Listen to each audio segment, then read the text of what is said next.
Welcome to another episode of The Money Exchange with Patrina Dixon. If you are watching me, make sure you hit that subscribe button if you're not already subscribed. If you're listening, make sure you're following me wherever you're listening to the show. It's your girl, Patrina Dixon, the It's My Money lady. I'm so excited to have the guest that I have on with me today. Before I introduce her, I want to say I appreciate you for rocking with me. You all have been with me for some time, and then I have some newer ones here. So I want to make sure I share. My name is Patrina Dixon. I own the brand It's My Money in the financial space. So I teach things all money and entrepreneurship. So if you want to know more about me, drop down, hit the subscribe button, or follow me wherever you are. In addition to being a money coach and talk about entrepreneurship, I'm also a co-owner of a book publishing company. And my guest today is an author. My husband and I are co-owners of the company, and we have one of our authors on today, and she's going to talk about what inspired her to write the book and a little, all things relative to her new memoir that is out. And with me, I have our wonderful guest who's a student at NYU. Go ahead and introduce yourself to those listening. Hi, my name is Djuly Fleurant. I am an undergrad at NYU, and I am the author of "In the Words from a Broken Girl." And thank you so much to Patrina for having me today. I really appreciate it. I'm really excited for this podcast.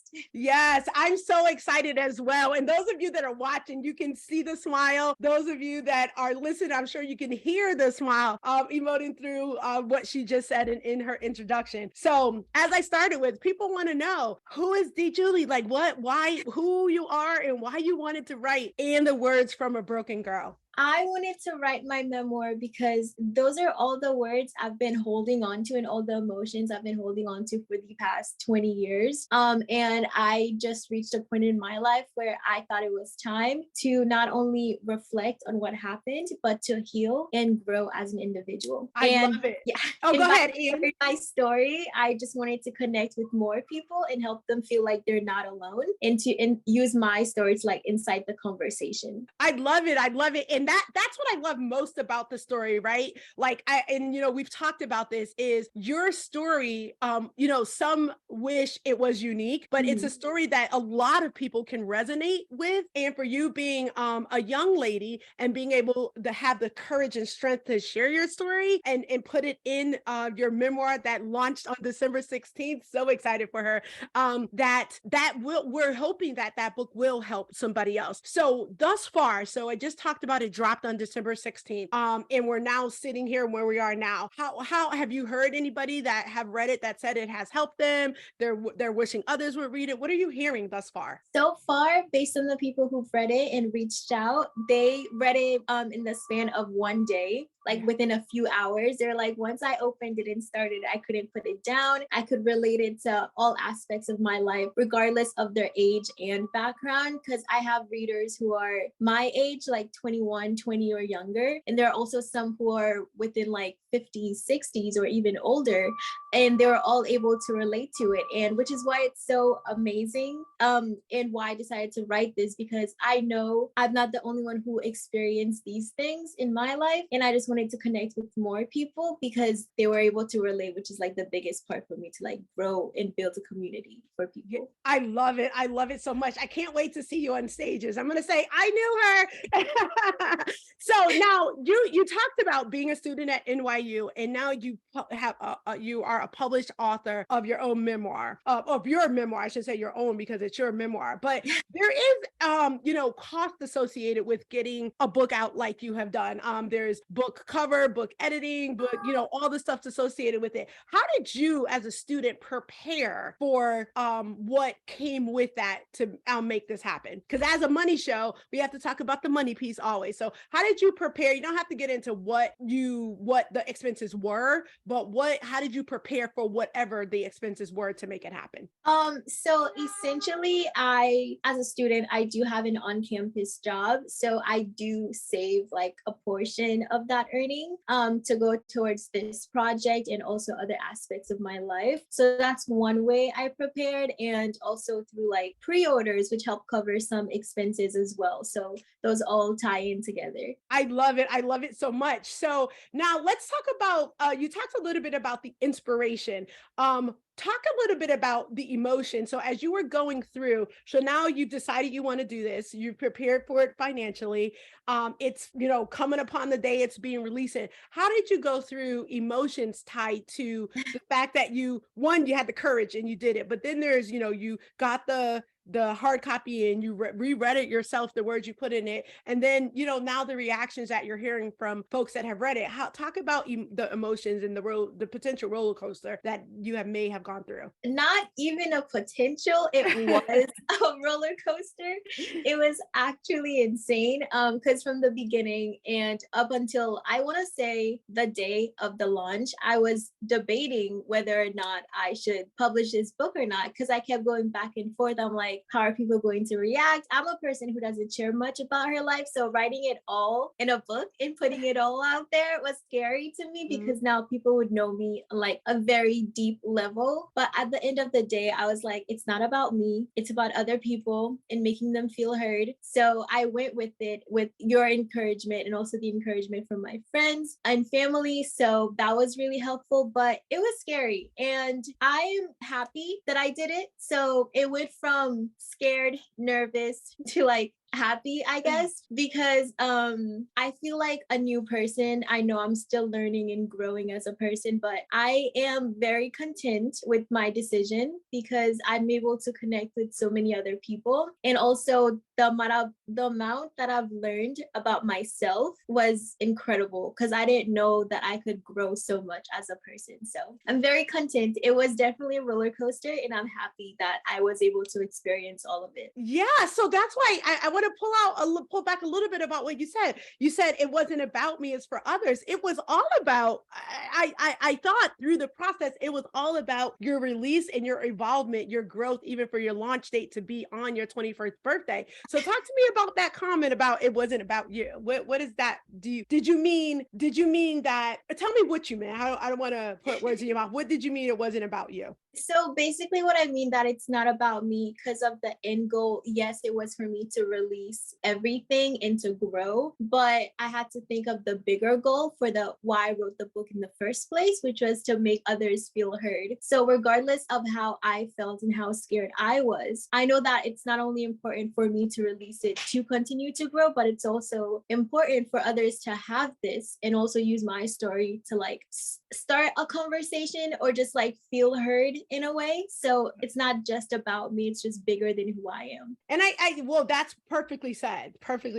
And I think too, which I find intriguing, is that many times when we hear stories like yours is when somebody gets to the age like I am, right? Where more life experiences have happened. And then that is when the courage is felt, or then that's when they have enough strength to be able to tell the story, like the full story. So what was very intriguing by my husband and I, when taking your story on, was the youthfulness in you as a person, and had endured what you had and had the courage to tell it when you were telling it. So we love that about it, and we know and strongly believe that it will help others. So I know in the words from a broken girl is not just the title of your memoir. What else is that about? What can people expect from you relative to that brand?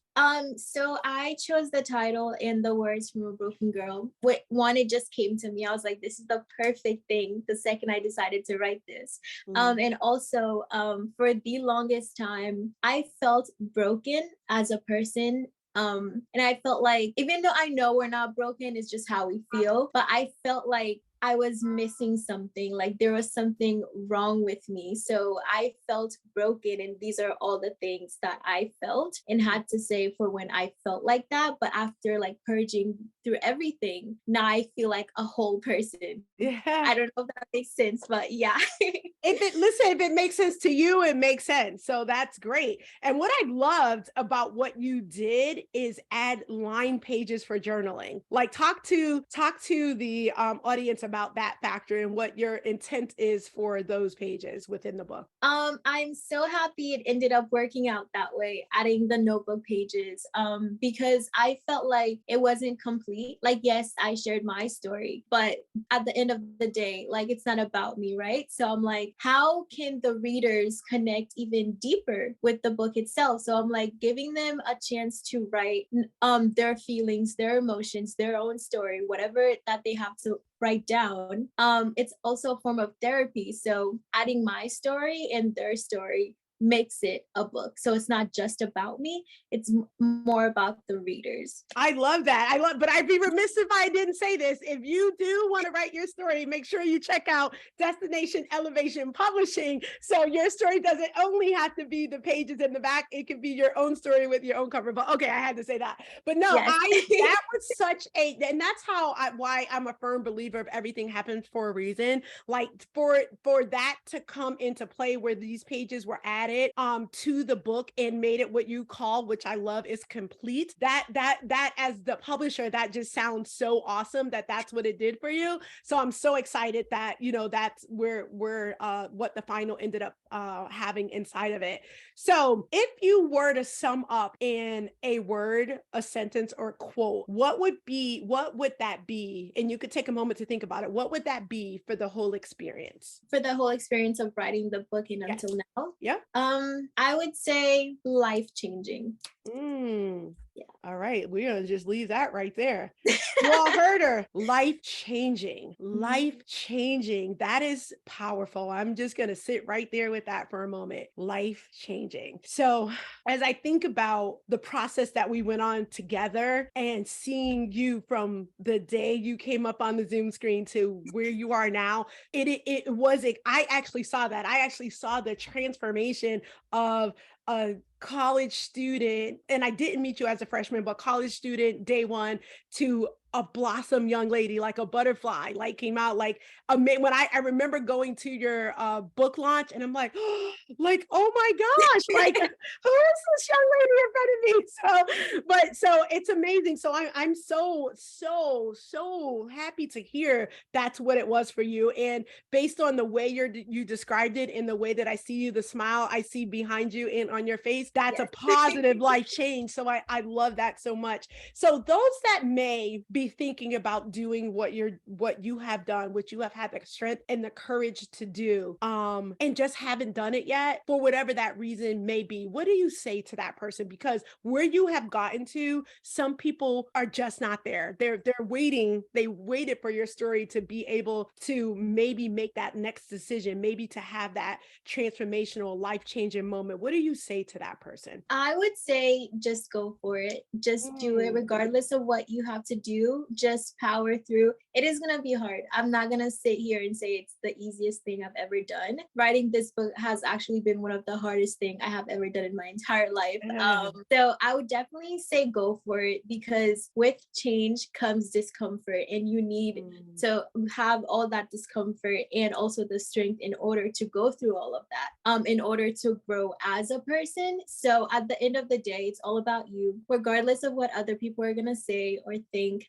I feel like it's important to not think about other people's reactions, but think about how much you will grow as a person. I feel like, because you are the end result, right? You're trying to build on yourself. So you have to focus on you and what you're trying to accomplish. So just do it. Yeah, I love that. And then who is the intended audience for your memoir? So I know I'm not supposed to say it's everyone. It is everyone. But if I had to niche down a little, I would say young adults who are trying to find out who they are, trying to navigate life, college students who are out here by themselves and just trying to build their brand, I guess, find their personality in where they fit, and just trying to navigate life by themselves. I feel like this is very important because, just reflect on everything. I love it. Now, let me just double back to the expense side of it. So you said you had on-campus work, and that helped you with this project and others. Did you budget? How did you incorporate this project into what you have to do else with your money otherwise, just just for daily living or whatever it is? How did you go a budget? Did you create a plan? What was it that helped you accomplish it? Did you work more Um, hours? Like, what was it? I did create like a budgeting plan in order to cut back on some expenses so I could really focus on this. And I also did work a little bit more. And over the summer, I worked as well. So I could have like all the finances to help cover all the cost. Love it so much. So if people are going to want to know, where can they find "And the Words of a Broken Girl"? To let them know right now. You have folks watching us on YouTube and listening to us across whichever audio platform they listen to podcasts. Where can they find it? Make it very easy for them to find how they can pick up your memoir. Well, first and foremost, you can find it on my website, andthewords.info. And you can also find it on Amazon if you just search up "In the Words from a Broken Girl" by Djuly Fleurant. Or if you go on my Instagram page, in my bio, the link is there as well. And also, I believe your Instagram page. Yes. Yes, and your website, perhaps. Yes. But we want you to go to her website and pick it up. We want, this show is all about bringing awareness to her project, what she has going on. And there's other parts of the brand, right? Don't you have you have a blog, you want newsletter sign up? You want to talk a little bit about that? Yes, I do have a blog, which I will start writing again. So I'm very excited about that, which at first I didn't want to go into too much details because I didn't want to reveal what was in the book. But now that more people are reading it, they'll be able to understand what I'm talking about. So essentially in the blog, I'm talking about life experiences or just growing as a person as I navigate this new chapter in my life. So you can sign up for the newsletter and also subscribe to the blog to get that. It's bi-weekly. Yeah. Yeah, and that's on your website, right? Yes, that's on my website. And tell them again what's your website. It's called andthewords.info. And that will be in the bottom in the show notes. So you can also drop down and check that out. So I appreciate you for being on. I am so proud of you. I can't wait to see you on stages talking to young women about your experience and ensuring them that they, wherever they were, whatever has happened, they could have the smile on the face and have a life change, have their life change like you have, and the vulnerability helping them to do that. So I appreciate you for that. Thank you all for rocking with me again. Patrina Dixon, the It's My Money Lady. Again, if you have not subscribed, make sure you drop down and hit that red button, subscribe if you're watching on YouTube. If you're listening across an audio platform, make sure you follow so you'll know when each episode is delivered on that particular platform. And if you're interested in grabbing a copy of that book, make sure you drop down and click the link to go to her website to grab a copy of the book, and follow both of us on our social media platforms, which will also be in the show notes. Thank you so much and make it a great day. Bye. Thank you so much for having me.